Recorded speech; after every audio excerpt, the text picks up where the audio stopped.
Hi. Hey, how's it Hey, going? How are Hello. you? Yo, good. what's How up? are you? What's up, dude? Hey. Hello. I'm Hello. good. Hi. Yo. How are Yo, you? man. What's going on? What's up?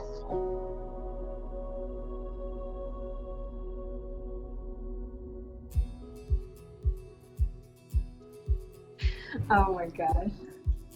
We're doing good. We're doing great. Yeah, so I've been doing pretty good. Yeah, I'm doing good. Good. We've been good. I'm doing pretty good. Yeah, I think I'm doing pretty good.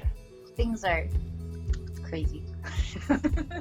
I'm doing great. We're actually doing okay. Yeah, so it hasn't been too bad at this stage. I'm doing good. Yeah, I'm doing okay. So far so good. Yeah, I've been hanging in there, man. Yeah, it's fine. It's, as good as it can get over here. Doing good. Sometimes, you don't always, they're not great, I'm actually healthy and I'm feeling very blessed and fortunate considering everything that's going on. Staying safe and healthy. And being quarantined is so different, and Everybody's safe. I mean, I'm good. I'm still coming into work. I've been fortunate. Been very thankful to still be working. We're doing okay, and we're safe and we're healthy. In general, we've been doing pretty good given the situation that we have right now. We've just been doing the TLI class together. We've been doing online Zoom classes. My main client is Goodwill, and Goodwill currently is shut down, so my work is, it's definitely been reduced quite a lot. We got furloughed, so I've been home since March. I feel like I'm in like a happy little bubble. Like I see the news out there and I know it's crazy. I don't know if you've been watching the news, but Georgia's about to open up.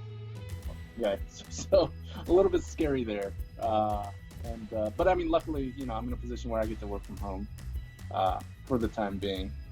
So, I mean, for that, I'm grateful. It's definitely been an adjustment. I have my health, I'm making do. I think I'm very fortunate.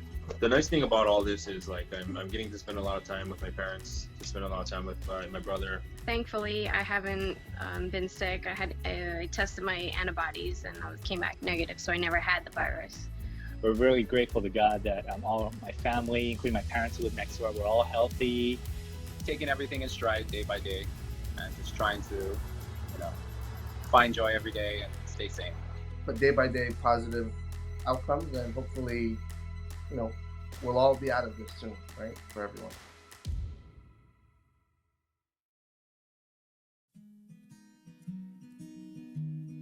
I have so much, I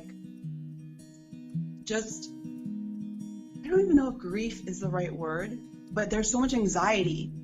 Yeah, things are a bit well, not so good these days. It's affecting not just one country or not just one group or not just people in the church. It's affecting the whole damn world, right? Dude, it's been over a month, man. Stuck at home, so fingers crossed it doesn't get any worse. It's like you can noticeably tell that things were getting bad pretty quickly here. So I actually started working from home before the national quarantine. Because my husband's deployed. He's going to be deployed for a year. I'm trying to make decisions based on what is best for us. It's overwhelming. Grocery shopping is like crazy, so you never want to bring it back. In terms of the virus, so you gotta be very cautious. End of March, when the store frenzies were happening, we did not have enough supplies, inventory. We were depleted. We had bare racks, which we have never had in my 11 years of working here. I mean, friends, furloughs happening left and right. People losing their jobs. I'm in the restaurant industry. Right now I'm officially furloughed, but if, this continues, and I'm most likely out of a job. But the distance is something, you have to you're doing it because we're all trying to flatten the curve and get this virus done and over with, so you kind of have to do your part, but it's hard. It's affecting people. It's affecting people's lives, and we need to overcome this.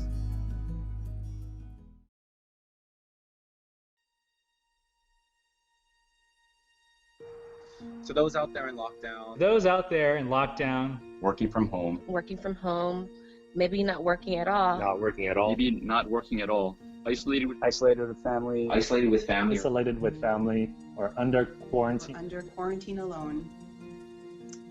We're gonna get through this. I hope that you guys are staying safe. Please know that you can still have joy. Regardless of which country, regardless of which economic status, regardless of, anything, we're all in it together. We're all in this together, and we all need to be patient and persevere, but eventually things will get better. Know that we are all connected still. To help each other out, because we can't get through this on our own. Just appreciate each other, Try to savor the joy that you can every day. Continue to do the good that you do on a daily basis. It needs to be us against the virus. This is a time when we all need to come together. So no matter what you're feeling now, just know that there's a way, there's an end, and there's always a way to see God's guidance and God's love.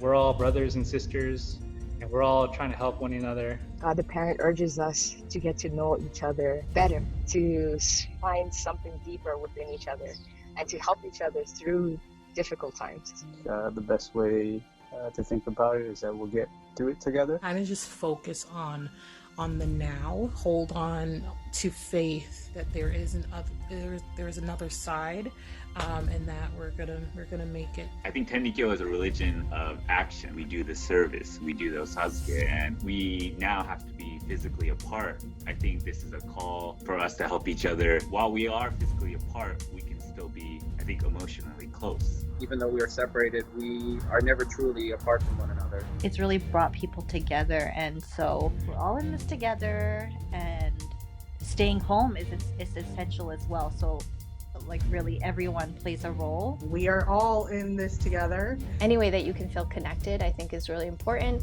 and will help us all get through this really difficult time. You can always reach out to see who needs help, even just listening to them. Stay positive. It's not easy. I struggle with it every day. I know how hard it is to try and keep that mind of joy. In these times, though, that's the one thing that gets me through the day, is knowing that I have that faith in God, the Parent, and Oya-sama to guide me to make the right decisions. Praying right now is the most that we can do. You know, although we're praying alone and by ourselves or within our own little family units, I think the cumulative power of that prayer is pretty amazing. And so I think it's really important to continue to pray, you know, for humanity right now, not just for our friends and families and our neighbors and people in the community, but, you know, for humanity in general. May you and your family and all your loved ones be safe and healthy during this time. So God bless you all. This just really comes down to sincerity, right? And that's always what God the Parent is looking for. And that's what Oya-sama taught, you know, sincerity is the one truth. Stay strong, stay healthy, and always be connected with God, God the Parent, Oya-sama. Think about it, Oya-sama is always sitting next to you, always.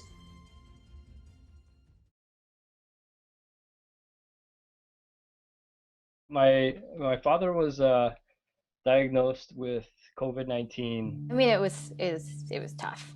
Yeah, it was a really tough situation. You know, the hardest thing for me and my sisters and all of us, you know, in this kind of situation, it's not easy to go and take care of somebody that's sick. You do not want to get it yourself, right? And so we're trying to minimize the amount of spreading. And so I couldn't just like do what I would normally do and just like show up at my parents' house and walk through the front door and just take care of them. We felt somewhat helpless. You know, we had to work through our mother, who was trying to take care of him, along with all of the extra stress that comes with the fact that she was trying not to expose herself. It's like at least 5 times a day, video chatting. Okay, what's going on? Show me what dad looks like. What's going on? Like his balance was terrible. He was so weak. His muscles were aching. He was having difficulty eating. He lost a lot of weight.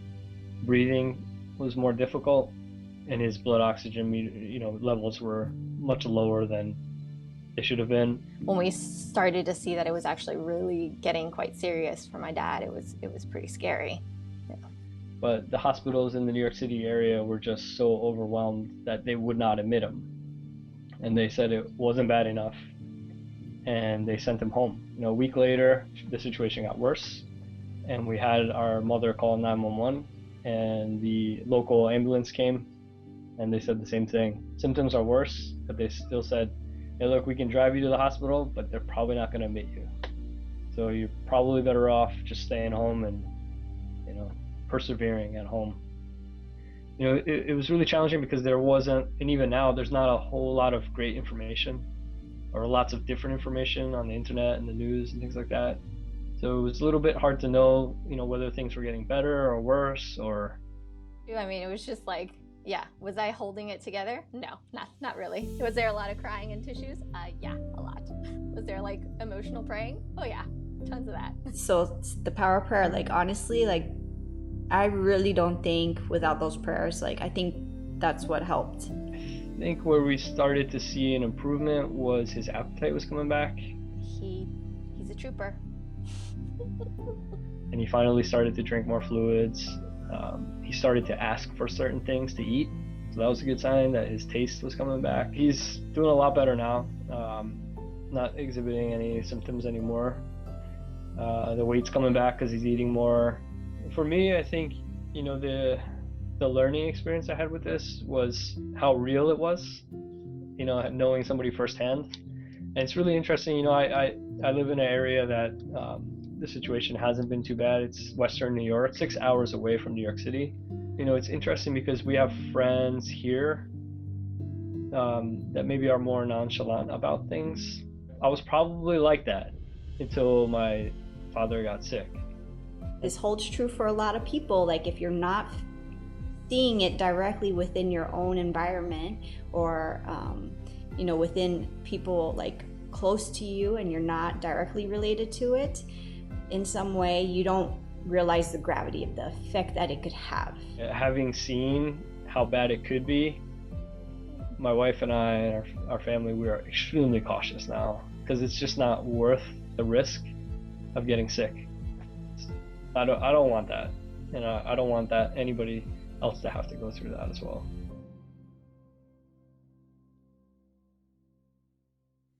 We really have to think about the doctors and the nurses who are seeing, I think, the worst of what they've ever seen. I guess when COVID first hit New York, it was pretty rough. It was definitely chaotic and busy. We didn't have the staff enough to, take care of all the patients, and it was like a new disease, and the number of patients that were in critical condition just began to skyrocket. We didn't really know much about the virus. And when these first initial waves started to come in, man, and nobody was prepared. We were all just kind of like learning. We were all lost, so it was kind of definitely difficult in the beginning. We were short-staffed because of the staff people were also being exposed and calling out sick. A lot of local hospitals were shipping their patients to us. Some from out of state were shipping them to us. It was just like one after the other in terms of like, because I work in the like COVID ICU. I'm an ER nurse for Mercy Medical Center. Pharmacist in a hospital in upstate New York. It definitely was and is traumatic. Typically is for us to see maybe 1 or 2 ventilated patients, or maybe 3 or 4 or 5, on a really bad night. Well, we had close to 100. It was just nonstop, and it was just, that was pretty painful because it was like so busy. Like these past few weeks, we've practically been at war. I had to work extra shifts, longer hours. It was pretty exhausting. I was just getting so overwhelmed. It's still very depressing to go to work sometimes and struggling to keep your patient alive. The anxiety level, lots of struggles, lots of crying. The workload and the number of patients and the deaths. A lot of need for support from family and friends and stuff. Almost really at the verge of having a mental breakdown. Even thinking back at the beginnings of it is still very difficult to process everything that's happened and the feelings that I had. Going back to those feelings is still a little bit rough. And I still have yet to process everything. We're flattening the curve now, but also we have a lot more support now. There's a lot of travel nurses in a lot of the hospitals now here in New York City. We actually have some travel nurses also helping out, so it's been easier on the staff. It's just been a little bit more stable in terms of like the way that we take care of these patients, and it was pretty tough. But now it's starting to calm down, so it's getting better. I'm a lot better now. You're just constantly living in this state of anxiety, and you kind of have to, you know, figure out how you're gonna hold it together and make through. It's definitely still like obviously scary because there's like a risk of exposure and stuff like that, but I've been better than when we first started. Doing better now. Yeah, a few weeks ago it was pretty rough. The rough part has definitely died down. There was definitely like a lot less of that stress. Even though, I mean, like it is still stressful, but it's like a controlled chaos, I think, for now. Yeah.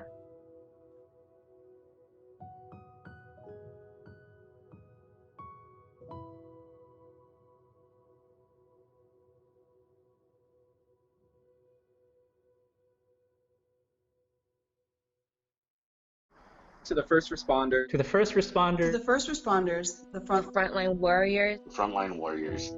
The essential workers in the food. Essential workers in the food delivery and other roles that help make the world continue to go around. To those putting themselves and their families at risk every day. at risk every day for the rest of us. For the rest of us, I really admire you guys, and I just want to say thank you. Thank you. Thank you. Thank you. Thank you. Thank you. Thank you. Thank you. Say thank you very much. Thank you from the bottom of my heart. You are amazing. Thank you. Seriously, from the bottom of our hearts, thank you so much. Thank you, and please stay safe. You will always be in our prayers. Great gratitude for you risking your lives as well as your families. We really appreciate what you're doing. We're all indebted to everything that you guys are doing for us. Just thank you. Yeah, thank you for thinking of others and doing it. It definitely takes a hero's sense of responsibility to be able to throw yourself out there in the front line. They really do deserve recognition for doing things like that. We know that you guys are risking a lot to help others. You know, you spend time away from your family. I'm sure you guys are exhausted. So we truly, sincerely thank you. We cannot feel safe at home without you guys really doing all that you can. We appreciate it a lot for keeping us safe. I don't know how much grief you have to carry with you every day, but I know that it's very appreciated by the rest of us. I know that just a thank you isn't enough to justify all of the time, effort, and risk that you are taking to help those, like I said, that are the most vulnerable, I think, through this pandemic. To anyone who's still going out there and working every day, it is not going unnoticed. It's very much appreciated. We have nothing but, gratitude and respect for all that you do. Thank you so much. The appreciation level that we have for you standing out there in all this craziness, it's immense. Please stay safe. We thank you so much for all your dedication and hard work. Every day, while we're safe in our homes, they are out there trying to save, trying to feed, trying to provide, delivering our packages and our mails for us. And so to the Tenrikyo, essential and frontline workers, thank you from the bottom of our hearts for all that you're doing, and we will continue to pray every day for your safety and for your families as well. We need to reprioritize everything we're doing, and you are all showing what it means to be a warrior and a person who is going to be part of a more beautiful world. We need more medical workers. We need more people to be selfless and out there willing to sacrifice all the time. And if there is going to be a silver lining to this, it's going to be through your actions and guidance. Thank you very much.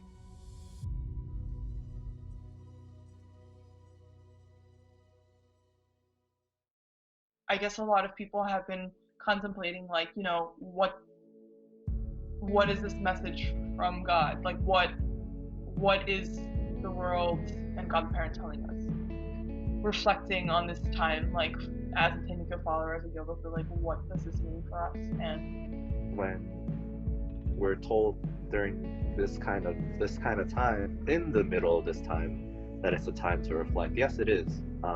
It definitely is. And of course, you know, that's something that we always should be doing. Yes, we should. But trying to reflect on something that's still so fresh, and that's like something that we're still experiencing, especially as someone who like actively sees it. You've seen, you know, or know of, you know, a couple of those that you've lost very close to you. You know, then the perspective kind of changes. I don't think I have really actually had the time to really think deep or dig deep about it. And seeing that with your own eyes, and then trying to process it as like a way of like, oh, what does this mean in terms of like worldwide of what's going on, and just kind of interpreting that with Tenrikyo teachings. I guess I haven't really thought about it much yet. You can't really say it's you know, God's message to us and kind of wrap it up nicely like that. That anything that happens in the world is supposed to be some kind of guidance, and this is a kind of guidance that I'm still trying to think of what exactly the reason is behind it, and I can't quite give you a good answer on it. But there was definitely certain times during the day when it was just nonstop, and just patient after patient was getting intubated, and there's so much that we can do. So in the midst of everything, just to myself, I would, you know, either recite the seated service or just ask for God for help. I kind of sometimes think about like, damn, isn't there anything I could do as like a Tenrikyo follower other than to pray? Being isolated is difficult to be continuing to be spiritually connected. As Tenrikyo followers, what we're normally doing, like what we're used to doing, like gathering in large groups or even just like doing the sasuke, you can't do that right now, you know, and so it makes us feel a little bit like we're not doing what the teachings have kind of like embedded in us. What I've been doing is you just, you know, you wake up every day, and it sounds super cliche, but when you wake up and, you know, you're healthy and your wife and your kids are healthy, and, you know, that's all you can ask for. For some, I think it just feels like a little disruption in their daily life, and for others, it's like completely destroying their lives on all kinds of levels. So I hope that people have that compassion of being like, I might be okay, my situation, my circle of friends and family might be, you know, suffering a little bit, but more or less managing, but to just make sure like it can affect different people in different ways. I'd like to think that the situation would get better in one way or the other. So I think we just have to sort of do what we can in each circumstances we're given, you know. This is something that affects the whole world, you know, with this pandemic, you know, it's something that everyone's got to really pull in together. And for me, I sort of look at this whole crisis happening as, you know, hope, and I'm kind of hoping what comes from it is that people really realize, you know what, we have to do better by people, we have to do better for people. And also to encourage people to sort of reach out more and help each other, really. Because I could feel it, even without like seeing the person, when people were like, how are you doing and stuff, like you could literally feel like a deeper understanding in any message, like, because you know that we're all going through the same thing. Like, when have you ever felt that way with everybody? The value of the sense of family and like unity right now, I'm able to see the weight of all these things. Yeah. People as individuals, you just have to look out for each other and just try to get through it as best as you can. The amount of outreach you can still have, and the amount of like love you can still receive from people, even if you're not physically able to. Right. And even if it's not physical connection, I think for a lot of us, we've kind of realized how not only how important it is, but how much we need to just like talk to other people and see their faces and have a connection with them. It really made me realize that there's a lot of little things that we have to be grateful for every day. Even when things are going really, really bad, like I think you can always look at the positives of everything. When everything is bad and there's like one good thing that happens to your patient, I just hold on to that like bit of happiness that I'm like so grateful for. That's like probably because of the upbringing of like the Tenrikyo community, is that like your mind is kind of geared to think a little bit more in a like a grateful and like joyous like state.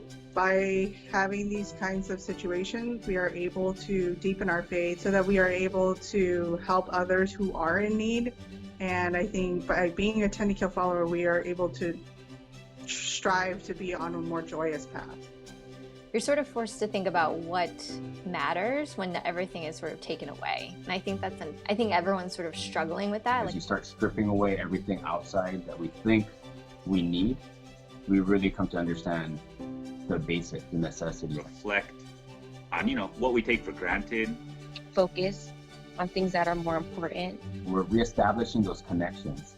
This has been a great chance to like reconnect with a lot of people. In these situations, I think it calls for us to help each other even more so.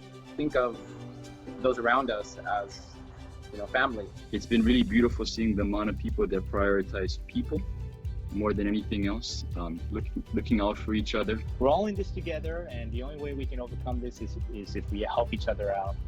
Just being considerate of others, keeping others in mind, doing as much as we can in our own abilities every day.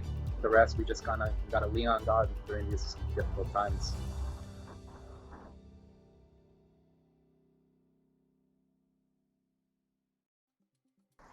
This is a message. This is a message. This is a message. This is a message. This is a message. This is a message. This is a message. This is a message to our fellow members. To our fellow members. To our fellow members. To our fellow members of the This is a message to our fellow members of the path.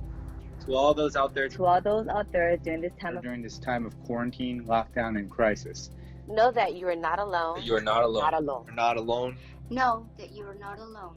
Your Tenrikyo brothers and sisters. Brothers and sisters. Brothers and sisters. Brothers and sisters. Your Tenrikyo brothers and sisters are out there supporting you. Supporting you and one another. Oh, we may not be able to see each other. We may not be able to see each other. We may not be able to see each other, administer the Sasuke, or perform the service together. And though we may be socially distant, divided in isolation, and physically separate, may we be unified. May we be unified. May we be unified. Unified in faith. Band together. Together. Band together. Together. Band together in prayer. And united. United. And united. United. And united. And united in mind.